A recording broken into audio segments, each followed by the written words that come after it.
Ibu, bapak, saudari-saudara, rekan-rekan muda, dan adik-adik sekalian dimanapun kalian berada, bertemu kembali dengan saya Romo Tino SSCC di dalam catatan pesiarah. Akar kejahatan ialah cinta akan uang. Sebagai orang beriman, kita diajak untuk bertanding dalam pertandingan iman yang benar dan merebut hidup yang kekal. Karena untuk itulah kita telah dipanggil, untuk itulah kita telah mengikrarkan ikrar yang benar. Jangan menjadikan hidup kita budak atas uang, tetapi jadikanlah uang sebagai sarana untuk mewartakan kasih Allah. Sebelum kita mendengarkan permenungan dari catatan pesiarah, marilah kita membuat tanda kemenangan Kristus. Dalam nama Bapa dan Putera dan Roh Kudus. Amin. Allah Bapa yang Maha Pengasih, kami bersyukur kepadamu karena Roh-Mu selalu menguduskan kami. Semoga kami setia mengabdi Putra-Mu dengan rela membantu sesama, terutama yang membutuhkan pertolongan. Hindarkanlah kami dari ketamakan dan keserakahan di dalam persiaran hidup kami. Demi Kristus Tuhan dan pengantara kami. Amin. Ibu, bapak, saudari-saudara, rekan-rekan muda, dan adik-adik sekalian yang terkasih di dalam Yesus Kristus. Di dalam surat Rasul Paulus yang pertama kepada Timotius, kita diingatkan sebagai manusia hendaknya mengejar kebijaksanaan. Paulus mengingatkan kita semua bahwa akar dari kejahatan ialah cinta akan uang. Kita sebagai orang yang ditebus oleh Kristus, yang sudah dimerdekakan dari kejahatan, kekuasaan dosa, dan kekuasaan maut, jangan sampai kita diperbudak oleh yang namanya uang. Kita diajak untuk memelihara, menghindarkan diri dari kecenderungan yang membuat mata hati kita buta, yang membuat kita tidak lagi memiliki hati nurani. Kita diajak oleh Rasul Paulus untuk senantiasa belajar mencari apa yang menjadi kehendak Tuhan di dalam perjalanan hidup kita. Bahaya bagi orang yang senang merasa diri sebagai orang beriman atau merasa lebih beriman. Bahaya yang pertama, seringkali orang yang merasa sok beriman itu menjadi sok tahu, yang membuat orang merasa bahwa dirinya paling tahu, yang membuat dirinya merasa bahwa berhak untuk menghakimi, mengadili, dan menyalahkan banyak orang, dan menganggap bahwa yang lain salah dan apa yang ia imani itulah yang paling benar. Bahaya yang kedua, orang yang merasa beriman seringkali menjadikan agama sebagai lahan bisnis, memupuk kekayaan yang mengatasnamakan agama, membuat pelayanan seolah-olah ini adalah pelayanan gereja, tetapi semata-mata seringkali untuk mencari keuntungan diri sendiri semata. Kita diingatkan di dalam persiaran hidup kita. Bahkan Paulus juga menyerukan hal yang serupa.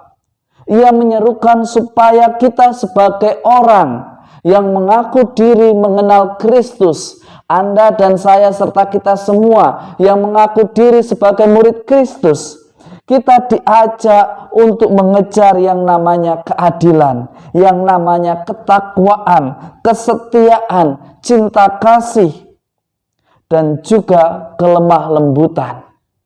Jangan kita membiarkan diri Anda, saya, serta kita semua diperbudak oleh yang namanya uang, hingga akhirnya tidak ada lagi keikhlasan di dalam tugas dan tanggung jawab kita, baik sebagai pelayan publik, pelayan gereja, maupun melayani keluarga. Kalau semuanya hitung-hitungan, semuanya dihitung. Akhirnya yang ada adalah bersilat lidah, kebohongan, dan menimbulkan percecokan yang melahirkan sebuah perpecahan. Paulus mengingatkan kita untuk memurnikan cara hidup kita sebagai orang beriman. Jangan membuat iman kita sebagai sarana untuk berpolitik. Jangan membuat iman kita di dalam agama hanya untuk memamerkan kerohanian kita agar banyak orang percaya dan mengikuti apa yang menjadi kehendak kita. Ibu, bapak, saudari, saudara, rekan-rekan muda, dan adik-adik sekalian yang terkasih. Di tengah pandemi COVID-19 dan juga di tengah berkembangnya teknologi, ada bahaya komersialisasi agama. Tetapi iman tidak bisa dikomersilkan. Beranikah kita sebagai orang yang beriman, yang mengenal Tuhan, berani tampil sebagai sang terang yang menerangi agar semakin banyak orang mengandalkan Tuhan dan tidak terjerumus karena perbudakan yang diakibatkan oleh cinta akan uang.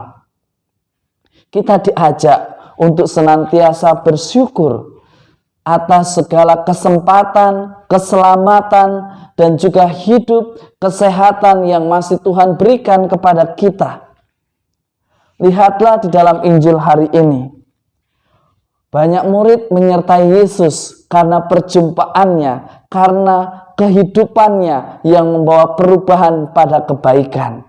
Kalau Anda, saya, serta kita semua mengaku diri sebagai murid Kristus, mestinya semakin beriman, semakin bijaksana, semakin mau mencari keadilan, semakin berani melayani di dalam keikhlasan, semakin berani bersaksi akan ketulusan cinta, karena kita lebih dulu dicintai oleh Tuhan. Ibu, bapak, saudari, saudara, rekan-rekan muda, dan adik-adik sekalian yang terkasih, beranikah kita sebagai orang beriman untuk tulus ikhlas di dalam melakukan segala tugas dan tanggung jawab kita di dalam persiaran hidup kita? Kalau kita benar-benar beriman, ia semakin mengerti, ia semakin memahami, ia tidak mengerjakan hanya berdasarkan job desk, ia tidak hanya mengerjakan apa yang menjadi tugas pokok tanggung jawabnya, tetapi dia akan membantu lebih, memberi lebih, semata-mata bukan untuk kemegahan diri, tetapi untuk kemuliaan Tuhan. Beranikah kita bersaksi, terlibat, dan berbela rasa untuk mewujudkan kesaksian iman bahwa Allah adalah kasih, Allah adalah Sang Maha Adil. Semoga berkat Tuhan senantiasa melindungi dan memberkati kita semua, dalam nama Bapa dan Putera dan Roh Kudus. Amin. Ibu, bapak, saudari, saudara, rekan-rekan muda, dan adik-adik sekalian yang terkasih, iman tidak bisa dikomersilkan, meskipun atas nama agama seringkali dikomersilkan. Beranikah kita sebagai orang beriman mendobrak rasa nyaman yang bersembunyi di balik nama agama? Jadikanlah pribadi Anda, saya, kita semua saksi akan kebahagiaan hidup di dalam keadilan, hidup di dalam cinta kasih. Maka beranilah kita untuk senantiasa mensyukuri atas segala apa yang Tuhan berikan. Jangan mau dan jangan menyerahkan diri kita untuk diperbudak karena perasaan cinta akan uang. Selamat beraktivitas, Tuhan memberkati. Amin.